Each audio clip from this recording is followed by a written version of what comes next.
오늘 우리에게 주시는 하나님의 말씀을 다 함께 보시겠습니다. 하나님 말씀은 에스라서 1장 1절에서 4절까지 있는 말씀을 보시겠습니다. 구약 성경 711페이지에 있습니다. 에스라서 1장 1절에서 4절까지 있는 말씀을 보시겠습니다. 우리 본문의 말씀을 다 함께 한 목소리로 봉독하겠습니다. 말씀 봉독할 때에 이 시간 우리에게 주시는 하나님의 세미한 음성이 우리 모든 신명들에게 들려질 수 있게 되기를 바랍니다. 바사왕 고레스 원년에 여호와께서 예레미야의 입을 통하여 하신 말씀을 이루게 하시려고 바사왕 고레스의 마음을 감동시키심에 그가 온 나라에 공포도 하고 주소도 내려 이르되 바사왕 고레스는 말하노니 하늘의 하나님 여호와께서 세상 모든 나라를 내게 주셨고 나에게 명령하사 유다 예루살렘의 성전을 건축하라 하셨나니 이스라엘의 하나님은 참 신이시라. 너희 중에 그의 백성된 자는 다 유다 예루살렘으로 올라가서 이스라엘의 하나님 여호와의 성전을 건축하라. 그는 예루살렘에 계신 하나님이시라. 그 남아있는 백성이 어느 곳에 머물러 살든지 그곳 사람들이 마땅히 은과 금과 그 밖의 물건과 짐승으로 도와주고 그 외에도 예루살렘에 세울 하나님의 성전을 위하여 예물을 기쁘게 드릴지니라 하였더라. 아멘. 말씀 나누기 전에 함께 잠시 기도하겠습니다. 오늘도 살아계셔서 우리 가운데 역사하시고 말씀으로 우리 가운데 조명하시고 감동 주시는 살아계신 하나님, 이 시간에 우리 모두가 주님의 상에 둘러앉았습니다. 말씀의 떡을 주시고 말씀의 잔을 주셔서 우리가 그 떡을 먹고 잔을 마심으로 하나님의 생명을 얻고 더 풍성하게 얻어갈 수 있게 인도하여 주시옵소서. 또한 말씀은 살아있는 생명력이 있는 말씀인 줄 믿사오니 우리의 영과 혼과 및 관절과 골수를 찔러 쪼개게 하시고 이 말씀이 우리의 좋은 밭에 떨어져서 30배, 60배, 100배에 결실할 수 있도록 인도하여 주시옵소서. 부족한 자를 긍휼히 여기시고 이 시간에 온전히 주님만을 찬양할 수 있도록 주님의 말씀만을 잘 증언할 수 있도록 인도하여 주시옵소서. 예수 그리스도 이름으로 간절히 기도합니다. 아멘. 할렐루야. 복된 주일 아침 흩어져서 각 가정에서 예배하고 있는 우리 충성교회 모든 지체들을 주님의 이름으로 환영하고 축복합니다.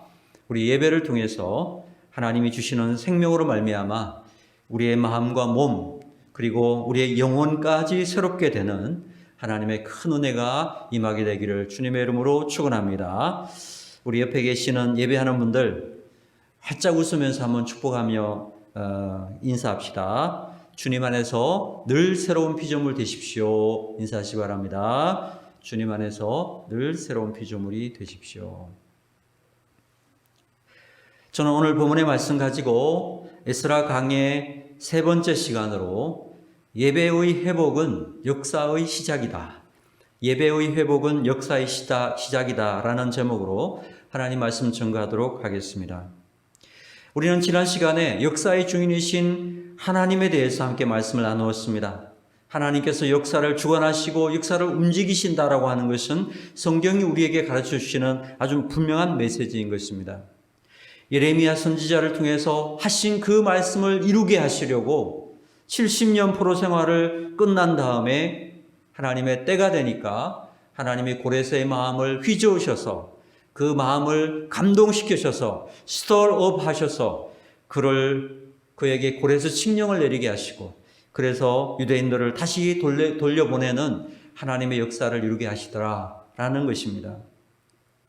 이렇게 하나님은 하나님의 때에 하나님의 방법으로 일하신다라는 것 우리가 기억해야 할 것입니다. 이것을 우리가 확신한다면은 우리들의 삶에서 경험하는 크고 작은 일들에 흔들리지 않고 하나님의 그 놀라운 일들을 기대하게 될 수 있다라는 것입니다.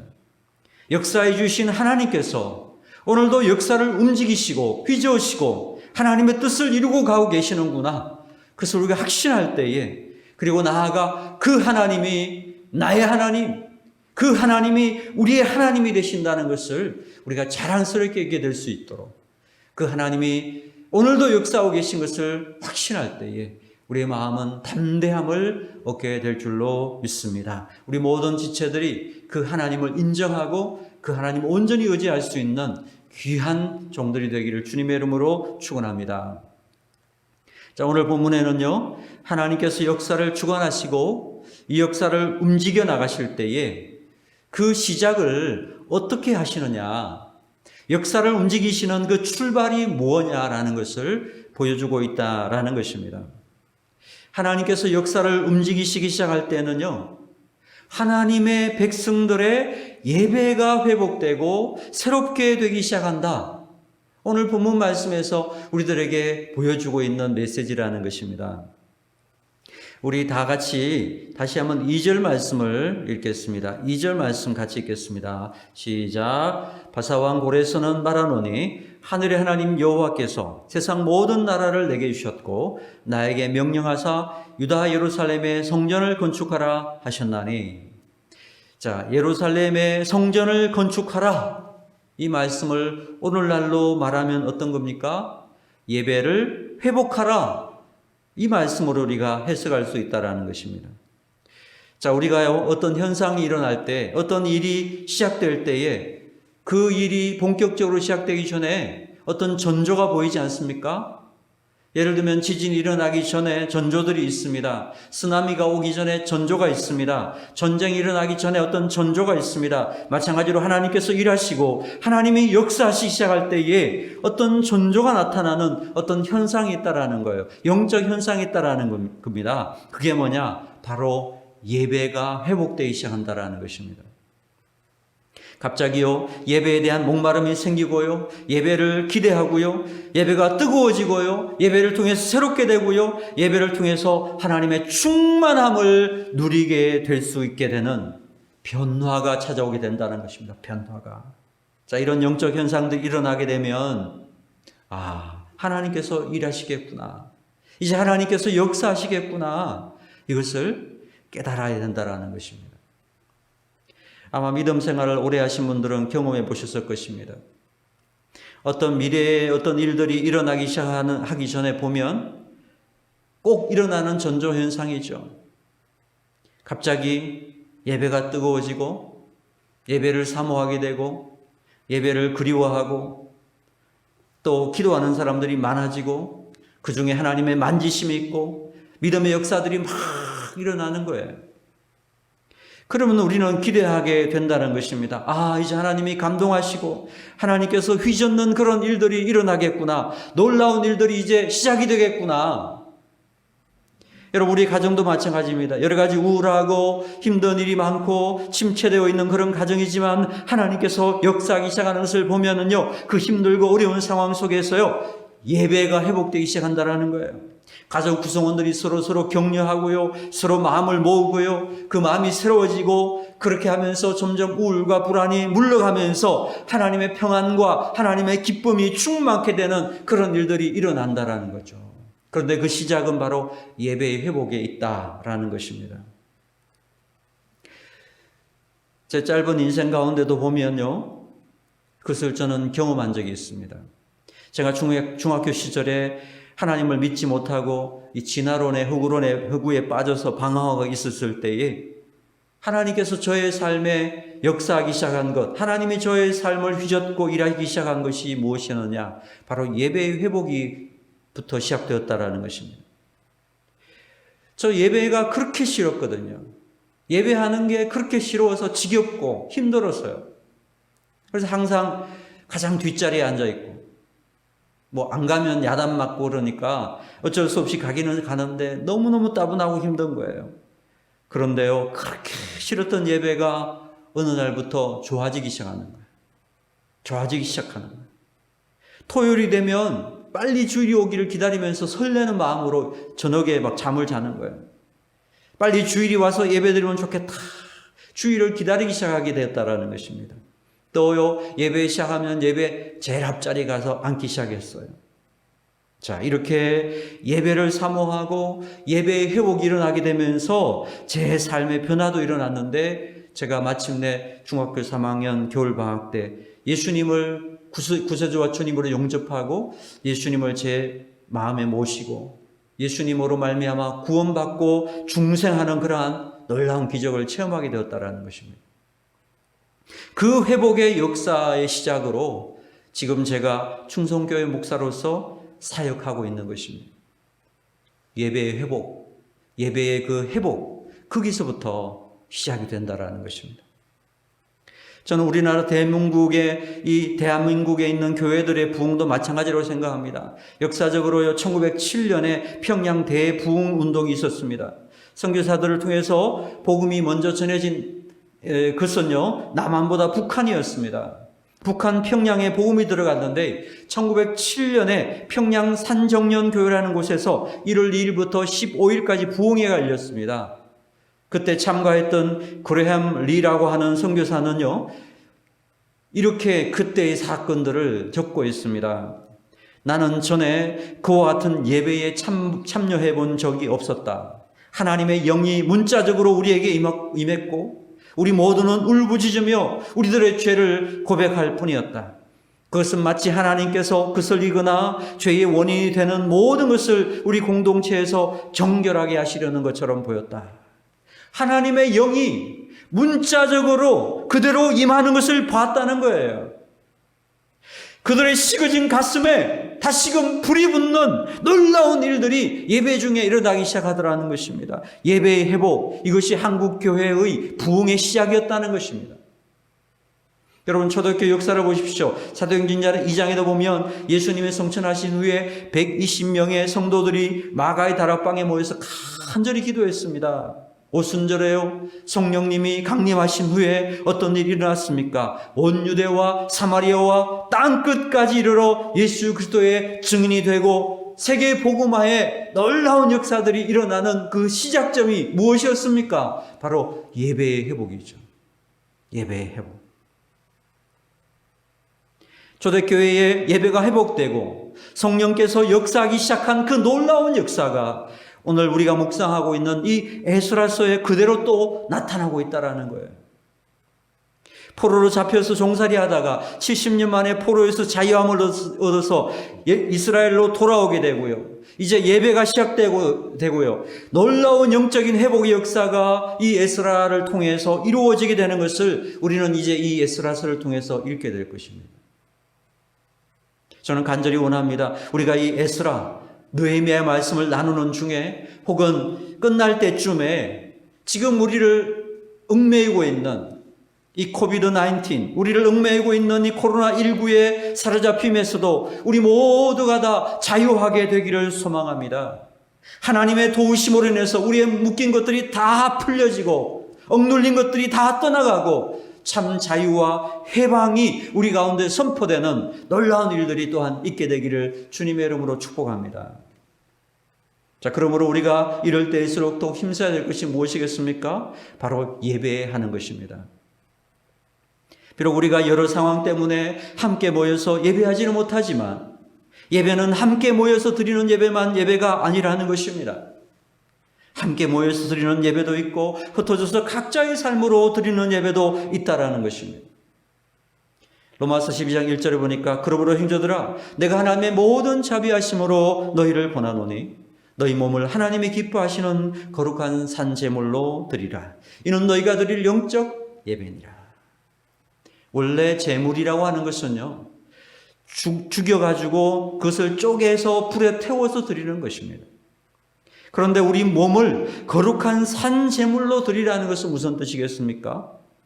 우리가 살아가는 삶 자체가 예배가 되어야 된다는 거예요. 주일날 다 함께 모여서 11시부터 1시간 예배를 다 드리고 난 후에 이제 우리가 예배 다 드렸다, 이제 이번 주 예배는 끝났다, 그게 아니라는 거예요. 주일날 예배 끝난 그 시간부터 이제 비로소 우리의 생활의 예배, 삶의 예배가 시작된다는 것입니다. 흩어져서 살아가는 삶의 예배로 하나님께 드려지는 예배가 시작돼야 된다는 것입니다. 어떤 의미에서 지금까지 한국교회는요, 모여서 드리는 예배는 참 잘 드렸다라는 겁니다. 그런데 흩어져서 삶으로 드리는 예배는 너무 부족하지 않았는가? 삶 속에서 주님을 찬양하는 그러한 시간들이 부족하지 않았는가? 삶 속에서 함께 기도하는 그러한 시간들이 너무나 부족하지 않았는가? 삶 속에서 하나님께 영광 돌리기보다는 자기의 영광을 추구하며 살았던 시간들이 너무 많았지 않았는가? 이번 코로나를 통해서 우리는 이러한 것들을 한번 돌아보게 되는 것입니다. 입술로는 주님을 부르지만 마음은 멀고, 겉으로는 하나님을 사랑한다라고 말하지만 마음으로는 세상을 더 사랑하고 있고, 의식적으로 드리는 주일날 11시 예배 속에서는 주님의 이름을 부르지만 삶의 현장에서는 그 아무리 힘들고 어려워도 주님의 이름을 한 번도 부르지 않는 그런 영적인 균형이 무너져 내려져 있지는 않았는가? 이런 이중적인 삶의 모습들을 철저하게 회개하고 진정한 삶의 제물로, 우리의 삶이 주님 앞에 제물로, 예물로 드려지는 그러한 예배가 회복되는 것, 이것이 또한 주님께서 우리에게 주는 이 고난과 어려움의 시간의 뜻이라고 저는 확신합니다. 바로 이러한 일들을 이루시기 위해서 하나님께서 이 역사를 휘저으시고 계시다. 하나님께서 이 역사들을 새롭게 하고 계시다. 저는 그런 확신이 제 마음속에 있습니다. 자, 그러므로 이제 우리에게 무너진 삶의 예배, 변화된 삶, 변화된 생활, 하나님이 내 삶의 전체, 아니 365일 24시간 주인이 되어 우리가 항상 주님이 주인 되어 섬길 수 있는 그런 거룩한 산 제사의 예배가 오늘 저희 모든 삶 가운데 회복되는 은혜가 있게 되기를 주님의 이름으로 축원합니다. 아멘. 자, 산제물로 드리라는 말씀 속에는요, 또 우리가 기억해야 될 아주 중요한 교훈이 한 가지 더 있습니다. 여러분, 제물은 쪼개어주고 죽여서 드리는 것이라고 했죠? 다시 말하면 예배는 자기의 죽음이 선포되는 것입니다. 예배를 드리고 나면 우리는 자기 자신이 죽어나가는 경험을 해야 된다는 것입니다.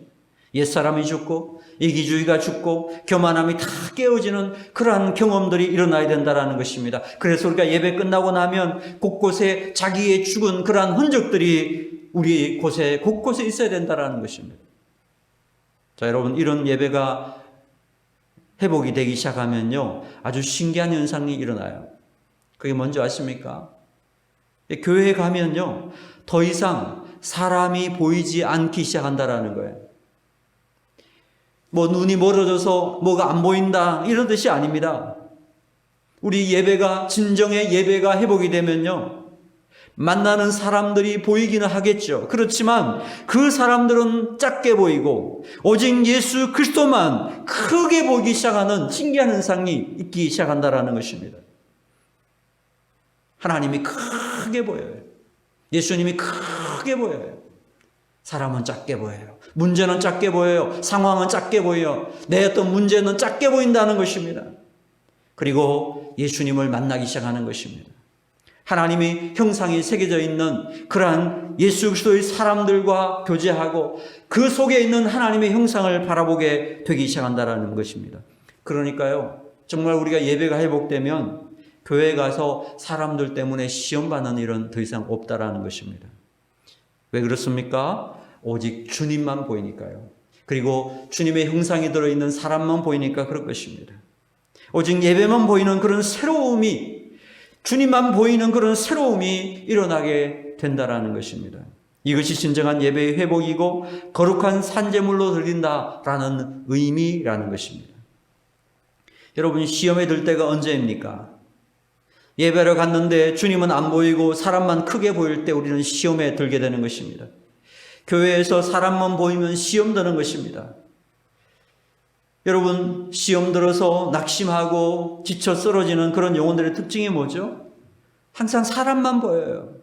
문제만 보여요. 상황만 보여요.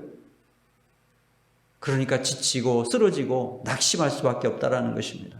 자, 그런데요, 예배 회복이 일어나고 내 마음이 정말 하나님께 드려지는 거룩한 산제사가 되기 시작하는 순간부터 이 예배에는요, 정말 하나님의 놀라운 역사가 임하게 되고요, 사람은 보이지 않고 하나님께 집중하고 오직 구속한 주만 보이게 되는 놀라운 일들이 일어나기 시작한다라는 것입니다. 그러므로 오늘 우리 가운데도 이 거룩한 산제물로 드리는 예배의 회복이 일어남으로 말미암아 오직 예수 그리스도만 보이는, 우리 가운데 그분만 크게 높여져 보이는 그런 놀라운 회복들이 있게 되기를 주님의 이름으로 축원합니다. 여러분, 미국을 건설한 사람들이 누굽니까? 퓨리탄이라고 하는 우리 청교도들이죠. 그들이 왜 대서양을 건너서 미국으로 갔습니까? 그 대서양을 건너는 가운데 얼마나 많은 사람들이 죽어가면서도 미국으로 건너간 이유는 단 한 가지입니다. 무엇입니까? 마음껏 자유롭게 예배하고 싶다라는 거예요. 예배하기 위해서 목숨을 걸고 대서양을 건넌 사람들, 바로 그들이 청교도들, 바로 그들이 미국의 기초를 놓았다라는 것입니다. 예배에 목숨을 걸고 예배하기 시작했더니 오늘 미국이라는 거대한 초강대국이 세워지게 되더라는 거예요. 여러분, 마커스 슐츠라고 하는 사람과 조나단 에드워즈라고 하는 사람의 이 가문이 비교되는 그러한 일들이 있었습니다. 미국의 뉴욕시 교육위원회에서요, 신앙인과 불신앙인들의 후손이 어떻게 다른지 살펴보기 위해서 조사를 했다고 합니다. 이 조사를 위해서 두 사람의 표본 모델을 선정했는데, 한 사람은 프린스턴 대학 설립자이고 신학자이고 목사님이었던 조나단 에드워즈였고요. 또 한 사람은 뉴욕에서 살롱 술집을 경영하면서 거부가 된 무신론자 마커스 슐처였다고 합니다. 자, 이 위원회는 이 두 사람들의 후손들이 5대에 걸쳐서 약 150년입니다. 어떻게 되었는가 면밀하게 확인하고 그 개개인의 인적사항을 컴퓨터에 입력해서 통계 결과를 추출했습니다. 자, 조나단 에드워즈는요, 사랑으로 자녀들을 양육하면서 자녀들을 믿음의 유산을 물려주었고, 그들을 최선을 다해서 믿음 안에서 신앙으로 교육했다라는 것입니다. 그런데 무신론자였던 슐처는 말 그대로 가정은 먹고 사는 의식주 기능만 갖춘 곳이기 때문에 자녀들에게 해줄 수 있는 것은 그냥 돈을 많이 물려주는 것이라고 생각해서 돈을 많이 물려주었다고 합니다. 자, 이 150년 동안 5대째에 걸쳐서 그들의 후손들을 전부 조사해 봐서 그 결과를 발표했는데 정말 충격적인 결과가 나타났습니다. 조나단 에드워즈 목사님의 5대에 걸친 후손들은 전부 896명이었는데요. 그 가운데 대학 총장이 12명이 나왔고요. 교수가 65명이고요. 의사가 60명입니다. 목회자가 100명, 군인이 75명, 저술가가 85명, 변호사와 판사 등 법조인이 130명, 공무원이 80명, 장로나 집사가 286명이었고 이 밖에 부통령이 1명 나왔고 상원 의원도 4명이나 나왔다고 합니다. 자, 반면에 이 마커스 슐츠, 이 술집을 운영해서 돈을 많이 물려줬던 이 무신론자 마커스 슐츠의 후손들도 5대는요 전부 1062명이었다고 합니다. 이제 그 가운데서는요 교도소에 수감된 사람이 96명, 정신병자나 알코올 중독자가 58명, 창녀가 65명, 영세민이 286명, 제대로 교육도 받지 못한 사람이 460명이었고 이들 때문에 미국 정부에서 지원한 정부 국고금만 무려 1억 5천만 달러, 우리 돈으로 1,300억이나 되었다라는 거예요.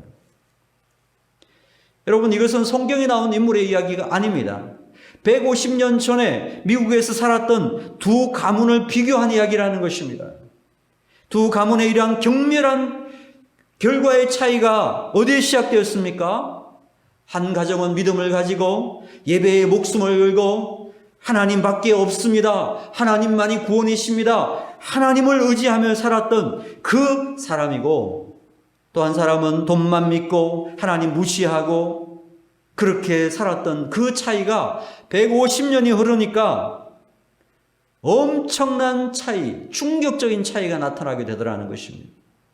사랑하는 여러분, 예배하는 나라, 예배하는 가정, 예배하는 곳에는요 하나님의 일하심이 있는 줄로 믿으시기를 바랍니다.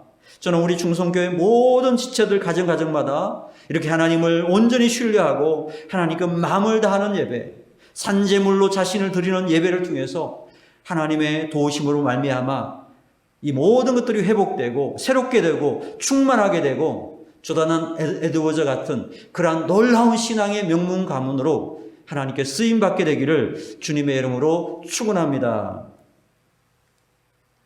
자, 본문에서 보여주는 마지막 메시지는 뭐냐? 하나님의 역사하심에는 우리의 헌신을 필요로 한다라는 것입니다. 자, 우리 3절, 4절 말씀을 다 같이 한번 다시 읽겠습니다. 3절, 4절 시작. 이스라엘의 하나님은 참 신이시라. 너희 중에 그의 백성된 자는 다 유다 예루살렘으로 올라가서 이스라엘 하나님 여호와의 성전을 건축하라. 그는 예루살렘에 계신 하나님이시라. 그 남아있는 백성이 어느 곳에 머물러 살든지 그곳 사람들이 마땅히 은과 금과 그 밖의 물건과 짐승으로 도와주고 그 외에도 예루살렘에 세울 하나님의 성전을 위하여 예물을 기쁘게 드릴지니라 하였더라. 자, 고레스 왕이요 성전을 건축하라 그러면서 자유도 주고 성전을 지을 장소도 주고요 다 했는데 성전을 짓기 위해서 필요한 예물은 주지 않았다라는 것입니다. 4절 끝에 보면 예루살렘에 세울 하나님의 성전을 위하여 예물을 기쁘게 드릴지니라. 너희의 힘으로 자발적인 헌신을 통해서 성전을 건축하라. 이렇게 명령했다라는 것입니다. 자, 무엇을 말하는 것이죠? 바로 우리가 헌신을 해야 된다라는 것입니다. 헌신할 때에 그 헌신을 통해서 하나님의 놀라운 역사가 시작된다라는 것입니다. 여러분, 헌신이 무엇입니까? 헌신이라고 하는 것은 문자 그대로 몸을 드린다 이런 뜻입니다. 그래서 헌신, 마음을 드리는 것이 아니라 헌신, 몸을 드리는 것이 되어야 된다 이렇게 말하고 있습니다. 여러분, 우리가 마음이 드려지는 것보다는요 몸이 드려지면 마음도 드려지는 경우가 참 많다라는 것입니다.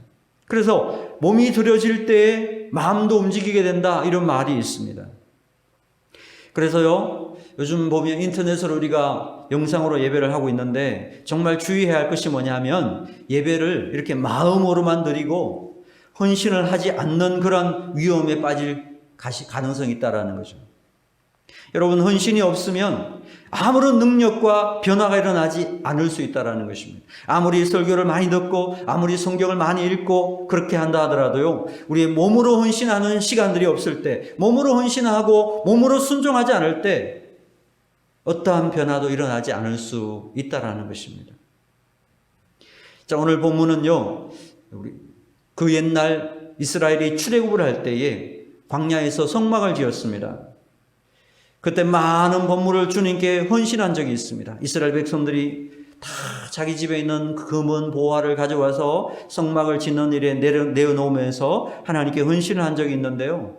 그래서 이 에스라 1장을 가리켜서 제2의 출애굽의 헌신이다 이런 이야기를 합니다. 또 이것은 다윗 왕 시절에 성전을 지을 때에 다윗이 얼마나 많은 성전의 그 예물을 준비했습니까? 오늘날로 환산하면 거의 1조 원에 해당하는 그런 예물을 준비했다고 합니다.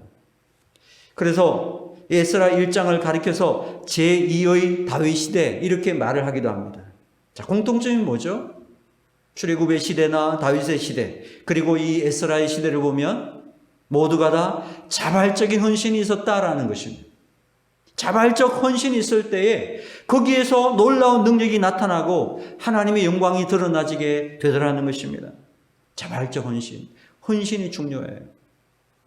사랑하는 여러분, 19세기 영국 교회에 큰 부흥이 일어났을 때요 그때 스펄전 목사님이나 또 존 웨슬레이 목사님이 계실 때인데요 그때 정말 큰 예배의 부흥이 일어났고요 또 한 가지는요 우리 모든 성도들이 자발적인 헌신이 있었다라는 것입니다. 그때 이런 예화가 있습니다. 예배 중에 헌금하는 시간이 있는데요 헌금 바구니가 이제 우리같이 이렇게 바구니로 생긴 게 아니라 접시 모양으로 생겼어요. 이렇게 접시 모양으로. 이 앞에서 쭉 돌아서 오는데요. 그 예배에 참여했던 어떤 어린아이의 순서가 오니까요. 그 어린아이가 그 헌금 접시 위에 올라 앉았다는 거예요. 옆에 계신 분들이 다 불경하다고 그러면서 뭐라고 하니까 아이가 이렇게 말했다고 합니다. 하나님, 저는 드릴 돈이 없습니다. 제 몸을 주님께 드립니다. 여러분, 이 아이가 바로 위대한 선교사, 아프리카의 성자 리빙스톤 선교사입니다. 리빙스톤 선교사는 자신의 몸을 헌신함으로 하나님 앞에 쓰임받게 되었다는 것입니다. 사랑하는 여러분, 하나님의 도우심, 그 에스라라고 그랬죠? 하나님의 도우심으로 예배가 회복되고 불같이 뜨거워지고 하나님의 백성들의 헌신이 일어나게 되니까 그때부터 새로운 영적 부흥의 역사가 시작되더라는 것입니다. 바로 이것이 에스라의 이야기입니다. 오늘도 우리 모두가 다 하나님의 도우심으로 예배의 감격이 회복되고 나 자신을 드리는 헌신을 통해서 영적 부흥의 은혜를 풍성하게 누릴 수 있게 되기를 주님의 이름으로 축복합니다. 자, 이 에스라서 1장 5절부터 11절까지는요, 하나님의 영적 부흥의 역사에 함께 헌신했던 그런 사람들의 이야기를 기록해 주고 있습니다. 그래서 여러분들, 본문의 말씀은 가족들이 같이 한번 소리를 내어서 5절에서 11절까지를 읽어보시기 바랍니다. 그리고 거기에 나오는 마지막 11절에 나오는 세스바살이라는 사람의 이름이 나옵니다. 이 세스바살은 다르게 발음하면 스룹바벨이라고도 있습니다. 이 스룹바벨과 함께 이스라엘이 바벨론 포로 생활을 끝내고 1차 포로 귀환이 이루어졌다, 이렇게 밝히고 있는 내용이 나머지 부분이고, 하나님께서 이 영적 부흥의 역사를 어떤 식으로 이루게 하셨는지 그러한 영적 부흥의 물결을 소개하고 있는 그러한 내용이라고 하시면 되겠습니다. 오늘 주시는 하나님의 말씀이 여러분의 마음속에 남아서 하나님께 온전히 여러분의 마음과 몸을 드릴 수 있는 헌신이 일어나기를 원하고요, 예배 회복이 일어나서 여러분 가정마다 또 일터마다 손으로 하는 일들마다 주님의 놀라운 은혜가 휘저어 주시는 역사하심이 임하게 되기를 주님의 이름으로 축원합니다. 아멘. 우리 함께 잠시 말씀을 기억하면서 기도하겠습니다. 오늘 우리에게 주시는 하나님 말씀을 기억하면서 우리가 나의 예배는 과연, 삶의 예배는 얼마나 하나님 앞에 진정으로 드려지고 있는가, 내 자신이 쪼개어지고 내 자신이 죽어가는 그러한 예배가 이루어지고 있는가, 우리가 좀 생각해 봐야 되겠습니다. 또 우리가 하나님 앞에 얼마나 우리 자신들을 헌신하고 있는가, 하나님 앞에 얼마나 우리의 몸으로 헌신하고 있는가, 우리의 마음으로 우리의 온 힘을 다해서 헌신하고 있는가, 우리 자신들을 좀 살펴봐야 되겠습니다. 오늘 말씀 기억하면서 주님, 제가 예배 회복이 있기를 원합니다. 우리 가정의 예배 회복이 있기를 원합니다. 우리 관계 속에서 내 삶 속에 예배의 회복이 있기를 원합니다. 주님, 제 자신이 주님 앞에 헌신되기를 원합니다. 헌신을 통하여 하나님께 나아가기를 원합니다. 우리 주신 말씀 기억하면서 잠시 하나님 앞에 함께 기도하겠습니다.